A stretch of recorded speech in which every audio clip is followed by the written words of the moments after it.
Welcome back to my channel. Have you ever met someone so entitled that they put your life in danger just because they thought they had the right to? Imagine lying in a hospital bed, barely holding on, and suddenly a stranger rips out your heart monitor like it's some kind of toy. What would you do? How would you react? Today's story is one of the most insane encounters with an entitled person you'll ever hear. A woman, a so-called Karen, decided that my medical device belonged to her child. What happened next will shock you.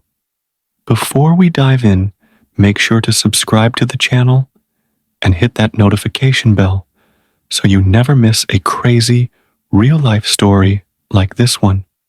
Now, let's get into it. I had been in the hospital for 3 days already. My heart condition wasn't new, but this time, things felt more serious. The doctors had warned me to stay calm, avoid stress, and most importantly, keep my heart monitor on at all times.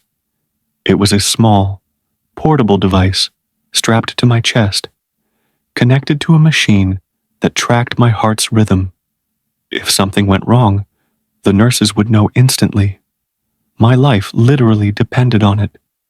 That afternoon, I was resting in my hospital bed when the door swung open. I expected a nurse or a doctor, but instead, a woman I had never seen before stepped inside. She was in her mid-40s, blonde, and wore an expensive-looking coat. Behind her, a little boy, probably 6 or 7 years old, clutched her hand, his eyes scanning the room with curiosity. "Oh, finally, a room with some space," the woman said, striding in like she owned the place. I frowned, confused. Can I help you?" I asked, adjusting my bed. She barely glanced at me. "We're just waiting for my husband to finish talking to the doctor. My son needed somewhere to sit," she said, waving her hand dismissively. The boy, meanwhile, had already started looking around. I was too tired to argue, so I let them be. But something about her presence made me uneasy. I had no idea just how bad things were about to get. At first, I tried to ignore them. I was exhausted, and my chest felt tight. I needed rest. But the little boy kept inching closer to my bed, his eyes fixed on my heart monitor. He pointed at it with an excited grin. "Mommy, look. That's so cool. It has wires and everything." His mother barely glanced at him. "Uh-huh, honey. Just don't touch anything." But the kid was already reaching for it. My heart monitor was attached to my chest with small adhesive pads, and the wires ran to a machine beside my bed. It wasn't a toy. It was the only thing keeping me safe. I gently placed my hand over it. "Hey, buddy, I know it looks interesting, but this is really important for my health. You can't touch it." The boy pouted and turned to his mom. "I want it. It's mine now." To my shock, the woman actually sighed, like I was the one being unreasonable. "Oh, come on. Don't be dramatic," she scoffed. "It's just a little gadget. He just wants to play with it for a minute. You can put it back on after." I felt my pulse spike. "No, you don't understand. This isn't a toy. It's monitoring my heart. If you take it off, it could be dangerous." The kid whined louder, stomping his foot. "Boom! I want it." And then, before I could react, she reached forward and yanked the wires out. I gasped as the sudden movement sent a jolt of pain through my chest. The machine beside me let out a loud, continuous beep. The emergency alarm. My body tensed as dizziness hit me like a wave. "What the hell are you doing?" I choked out. She had the nerve to roll her eyes. "Relax. It's just some hospital thing. You're fine." But I wasn't fine. My heart pounded erratically, and I could barely catch my breath. The room started spinning. At that moment, the door flew open, and a nurse rushed in, eyes wide with panic. The nurse's face went pale as she saw the heart monitor, wires dangling from my chest. Without hesitation, she rushed to my side, pressing the emergency button on the wall. "What happened? Are you okay?" she asked, frantically checking my vitals. I struggled to speak, my chest tightening with each shaky breath. She pulled it out," I managed to whisper, pointing weakly at the woman standing beside my bed. The nurse turned to the woman, her expression shifting from concern to pure fury. "Are you out of your mind? This monitor is tracking his heart. You could have seriously harmed him." Karen crossed her arms and scoffed. "Oh, don't be so dramatic. He looks fine to me. It's just some beeping machine. My son wanted to see it, and he wasn't even using it." The nurse clenched her jaw. "This is a medical device. If his heart had an irregular rhythm, we wouldn't have known because you ripped out the monitor. Do you even realize how dangerous that is?" Karen rolled her eyes. "Well, it's not like he died, did he?" I felt a surge of anger despite my dizziness. My hands were trembling as I tried to sit up. "I could have. You have no idea what you just did." At that moment, 2 more nurses and a doctor rushed in, alerted by the emergency alarm.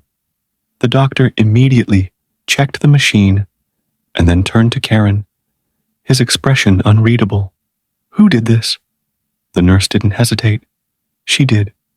She ripped out his heart monitor because her son wanted to play with it." The doctor's face darkened. "This is serious. Security is on the way." Karen's eyes widened for the first time. "Wait, what? Security? Oh, come on.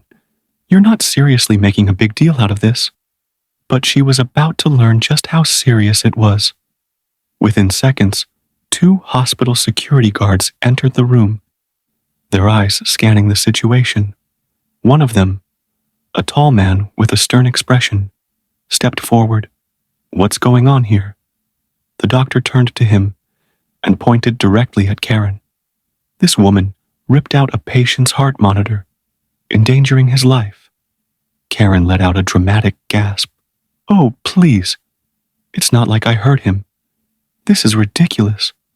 My son just wanted to see it, and this whole hospital is overreacting." The second guard narrowed his eyes. "Ma'am, tampering with medical equipment is a serious offense. You put this patient at risk. We need you to come with us." Her face turned red. "You have got to be kidding me. I didn't do anything wrong. He's fine." She gestured wildly at me, as if I was some kind of prop in her argument. "You're all just trying to make me look bad." I took a shaky breath, still struggling with dizziness. "You did something wrong. You put my life in danger. You didn't even care." My voice was weak, but the anger in my words was clear. The little boy, who had been silent up until now, suddenly burst into tears. "Mommy, I want to go home." Karen spun around and glared at the guards. "See? Now you're scaring my child. This is harassment. I'll have your jobs for this." The first guard pulled out a radio and spoke into it. "We need local authorities here. Possible case of endangerment." That's when Karen completely lost it. "Oh, you're calling the police now? Over this? This is insane. I'm not a criminal." But no one was listening to her anymore. She had already crossed the line, and now she was about to face the consequences. Karen's face twisted with panic as she realized this wasn't going to end with just a scolding. Wait. We don't need the police. I didn't mean any harm." She tried to backpedal, but no one was buying it. The doctor crossed his arms. "You did harm. Whether you meant to or not, you ripped out a patient's medical device without understanding the consequences. That is not okay." I could still feel my heart racing from the shock. my chest aching from the sudden disruption. One of the nurses gently reattached the monitor, making sure it was working properly. "Try to take deep breaths," she said softly. I nodded, though I was still shaking. Karen, on the other hand, wasn't done yet. She grabbed her son's hand and tried to push past the security guards. "This is ridiculous. I'm leaving. You can't keep me here." The taller guard stepped in front of the door. "Actually, we can. You're not leaving until the authorities arrive." Tears welled up in Karen's eyes, but it wasn't remorse. It was frustration that she wasn't getting her way. "This is harassment. I'll sue this hospital. You're all just overreacting because I'm a woman." No one was falling for her dramatics. Within minutes, a police officer arrived, his expression serious, as he listened to the doctor and security guards explain what had happened. Then he turned to Karen. "Ma'am, we need to step outside and have a conversation." Karen let out a bitter laugh. "A conversation? You're acting like I committed a crime." The officer's expression didn't change. Interfering with medical equipment in a way that endangers someone's life is a crime. For the first time, she looked genuinely scared. What? But I didn't know. I just thought." The officer shook his head. "You didn't think. That's the problem." She opened her mouth to argue, but at that moment, her son, still crying, looked up at her and sniffled. "Mommy, did you do something bad?" Her entire body tensed. She had no answer. But at that moment, she knew. There was no talking her way out of this. The entire room fell silent as Karen stared at her son, her face twisting between anger and shame. She had spent the whole time arguing, trying to justify her actions. But now, even her own child was questioning her. For a split second, I saw something flicker in her eyes. Maybe regret, maybe fear, but it didn't last. She let out a shaky breath and turned back to the officer. "Look, I didn't mean to cause harm. I just didn't think it was a big deal." The officer sighed, pulling out a notepad.